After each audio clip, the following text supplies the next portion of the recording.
Sir, आज के all party meeting में मैंने कॉम्प्लीमेंट किया हमारी आर्म फोर्सेस को और भारत सरकार को कि उन्होंने एक ऑपरेशन सिंदूर को अंजाम दिया। मैंने अपनी बात में ये कहा कि एक इंटरनेशनल कैंपेन हमको चलाना चाहिए टीआरएफ के खिलाफ, और ख़ास तौर से सिक्योरिटी काउंसिल इसको डेजिग्नेट करे और हमको यूनाइटेड स्टेट्स ऑफ अमेरिका को ये बताना है कि वो अपने ही मुल्क में इसको फॉरेन टेररिस्ट ऑर्गेनाइजेशन डेजिग्नेट करे। और क्योंकि आप देखेंगे फरवरी 2025 में हाफिज सईद के बेटे हाफिज अब्दुल रऊफ की एक स्पीच है पीओके में, जिसमें उसने कहा कि 2025 तमाम साल हम लोग जिहाद करेंगे। तो ये जिहाद का नाम लेकर, ये भारत में गलत नाम लेकर कत्ल करना चाहते हैं, आतंक फैलाना चाहते हैं। तो यूएस को हम रिक्वेस्ट करें, उनको लॉबी करें कि ये टीआरएफ को एक फॉरेन टेररिस्ट ऑर्गेनाइजेशन बनाए, पाकिस्तान को एफएटीएफ के ग्रे लिस्ट में डाला जाए। यूनाइटेड किंगडम से हमने ट्रेड डील किया है, अब क्या क्या बहुत सी चीजें कम हो जाएंगी, टैरिफ कम होगा। तो हम यूके गवर्नमेंट से कहें कि वो भी टीआरएफ को बैन करें और यूके ट्रेजरी पाकिस्तान को सैंक्शन करे।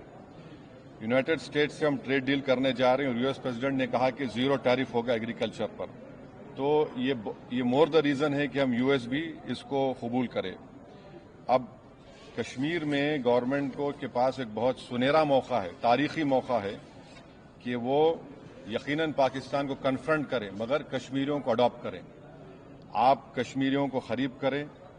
और खास तौर से मैंने कहा कि जो पूंछ में जो लोगों की मौत हुई, सिविलियन लोगों की, और उरी में जो लोग जख्मी हुए, जिनके घर को नुकसान पहुंचा, गवर्नमेंट उनको टेररिस्ट विक्टिम का ऐलान करे, क्योंकि पाकिस्तान शेलिंग में उनकी मौत हुई है, और सिक्योरिटी रिलेटेड एक्सपेंडिचर के तहत मरने वालों को एक्सग्रेशिया दे और सरकार उनका घर बना के दे।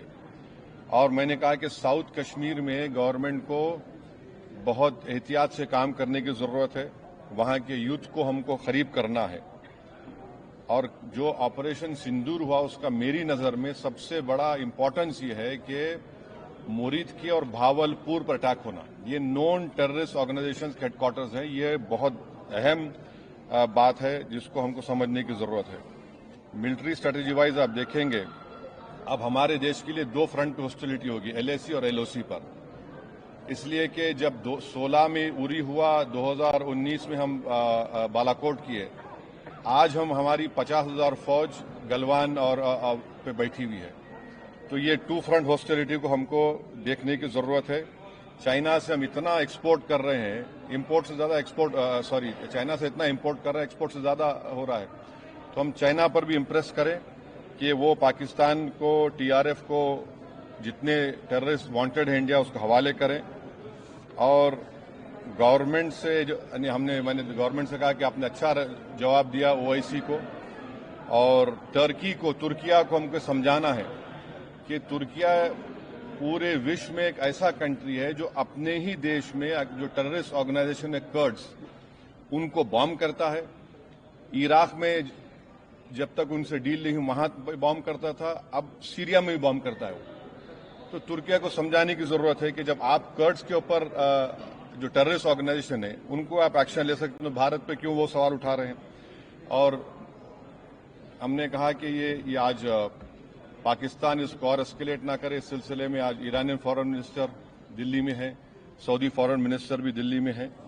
और जो देश में मैंने कहा कि जो एक यूफोरिया है, इसको सरकार को देश को और मुत्तहिद करने के लिए और देश को ताकतवर बनाने के लिए इस्तेमाल करना पड़ेगा। और जो लोग मैंने जिक्र किया, हिमांशी, उस बच्ची का जिसने अपने पति को खोया 6 दिन की शादी के बाद, कि किस तरह सोशल मीडिया पर उसके ऊपर रिकेक हमले किए गए। और आखिर मैंने कहा कि न्यूयॉर्क टाइम्स, रॉयटर्स और सीएनएन ने एक कहा कि भटिंडा में एक रफाल गिरा है। वो सही है गलत है हम नहीं जानते, मगर हमने एक गवर्नमेंट से कहा कम से कम इंडियन एयरफोर्स को आप कहिए कि उसको डिनाई करे, ताकि हमारे आर्म फोर्सेस का मोराल और उनके रेपुटेशन में कोई कमी ना आए।